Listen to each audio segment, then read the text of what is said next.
Today we're going to be looking at training camp and preseason news for about 15 players for fantasy football. We're going to look at their values. We're going to look at the trends. We're going to look at what's happening with these players so you are informed for your draft choices.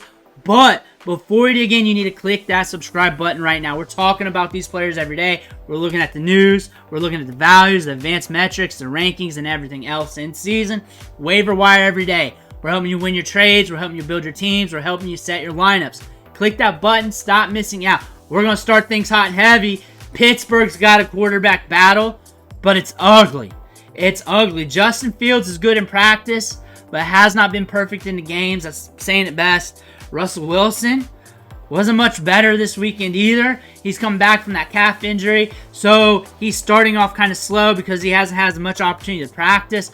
The thing is, we don't have much more time. We got to figure this out. Justin Fields is great for fantasy football. Real football right now, we have to see. Russ Wilson is the veteran. We're still watching this battle.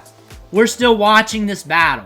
A lot of people are very opinionated either way on these quarterbacks. We're still watching this battle. Justin Fields is making this a fight. He's looking good in training camp every day. He's making highlight reel plays every single day in training camp, making big money throws. We get into the preseason games, which is a smaller sample, and there are some plays that does not go his way, or he makes those mistakes. Russell Wilson, though, we come out in preseason and ain't looking good either. So we're watching this. That is what we're seeing with these quarterbacks. Daniel Jones is worse. Daniel Jones is bad. He really just needs to hyper-focus on Malik Nabers and call it a day. If he does not make it with Malik Nabers, he might as well just get kicked out of the league. He'll be a backup somewhere. But Daniel Jones needs to put it in gear. It's not looking good. The coaching staff and the media is not very happy. You can really tell when they're answering questions. Daniel Jones is not looking good, but Caleb Williams is. Caleb Williams was on fire. There was a few throws that wasn't perfect. Everybody else will tell you opposite. There were a few throws that weren't perfect, but he's looking like he's legit. He's looking like he's legit. Throwing the ball downfield, very calm and poised. What we've been seeing in training camp, mini camp, OTAs, and rookie camp, Caleb Williams looks like he's legit. QB 13 off the board. That's jumping up probably a little bit on underdog. Home leagues will probably float around this range, but someone's going to take a stab at him. Caleb Williams' value is going up. Rome Odunze, too, he's getting featured, getting touches out of the backfield even, getting some targets, and he's a guy that could be the surprise play right here in round 6. He could be. He's an expensive lottery ticket. An expensive lottery ticket this year. Same with Xavier Worthy. He's making some big plays and some big moments here for the Chiefs in preseason. His value's going up. He's up to 5th round ADP right now. He's not in the 6th round anymore. He's in 5th round ADP. That is dated. That is old. He is jumping up value. People are drafting him over Rome Odunze now, and he is jumping up the board due to what people are seeing in preseason. But we've been seeing it in training camp, minicamp, and OTAs all along. He was injured a little bit in minicamp, but training camp, he's been lights out. Trey Benson looked good this week. Was very solid between the tackles. Showed some pop off the step. Watch his value go up. If something happens to James Conner, you're going to wish you had him.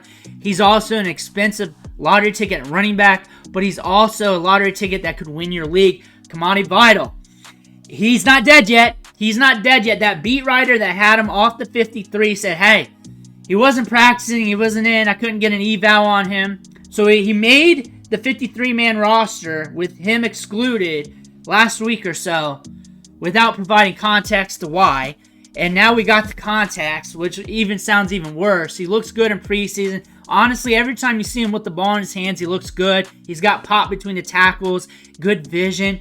He is a lottery ticket throw, cheap in drafts, free play, and you're going to be using your running backs here with the Chargers. They're going to be running it a good bit. Both the running backs in front of them, J.K. Dobbins, Gus Edwards, have injury histories. Vital's a guy that you can get as a lottery ticket. If you got shallow rosters, maybe you just watch him on the waiver wire, but he's not dead yet. Should make the 53. Jalen McMillan is getting targeted on half his routes ran. When he's on the field, he's getting a lot of targets. He's looking good in training camp. He got targeted on half his routes. He's creating separation. He's a guy the quarterbacks are looking at. Jalen McMillan is a guy to pay attention to. He's going to be free off the waiver wire in your home leagues. Bo Nix lit up social media with his play last night. We've been covering him in training camp. In the media, what we've been seeing has been looking good. It's continuously looking good. He's going to be a surprise starter. Fantasy-wise, maybe a late-round quarterback that you stream with, that you play around with week to week with your lineups. Bo Nix is a guy to pay attention to, especially for the rest of training camp and preseason. Braylon Allen is the RB2. We know this, but he keeps laying down more cement. He ain't going nowhere. Ray Davis looked good, and I've been telling you this all offseason long. He is going to be the 1B to James Cook. He's going to get opportunity. That might take middle of the season. That might be week 1. That might be right now. Both running backs had fumbling issues in training camp. Ray Davis, though, very dependable pass blocking, very dependable with his vision between the tackles, has some pop in the step, and could be a good complement to James Cook in the run game. Jahan Dotson is their slot receiver. We have to see what they do in 2 wide receiver sets to rely on him a bit more. Typically, the slot receiver in this offense will get some run, but we have to see how much run he's going to get and what his route participation rate is going to look like. Week 1, week 2, week 3, we'll know more about Jahan Dotson. Justin Watson. With Hollywood Brown out, Justin Watson is playing in wide receiver 3 packages there. He is the deep threat of this team. Last year he was 17.8 average depth of target. They like to throw it deep on him. If Hollywood Brown is out, he might be a guy you're looking at for daily fantasy football as a hope and a prayer, especially if you're max entering lineups. I do not recommend drafting him in fantasy, but pay attention to him, and maybe in DFS, Hollywood Brown's out, you make a few extra lineups with him in there, stacked with Patrick Mahomes, maybe with Rashee Rice or Xavier Worthy, and see what happens. Rasheen Ali's been out. He's been injured. He's also battling for the RB3 role, not including Keaton Mitchell. If Keaton Mitchell comes back, probably stealing his job. Probably taking that over, and it'll be between Keaton Mitchell and Justice Hill for the RB2 touches. So Rasheen Ali, we were thinking he'd be a guy that could sneak in there. Maybe down the line, if we get attrition with these running backs, we're talking about him again. Keep your finger on the trigger because he was productive out of college. But the thing is, he's scaling back a little bit when it comes to the depth chart. Same thing with Jermaine Burton. Might be down there on the depth chart. Got to pay attention to him when it comes to week 1. But it doesn't look like he's going to be getting starter reps to start the season.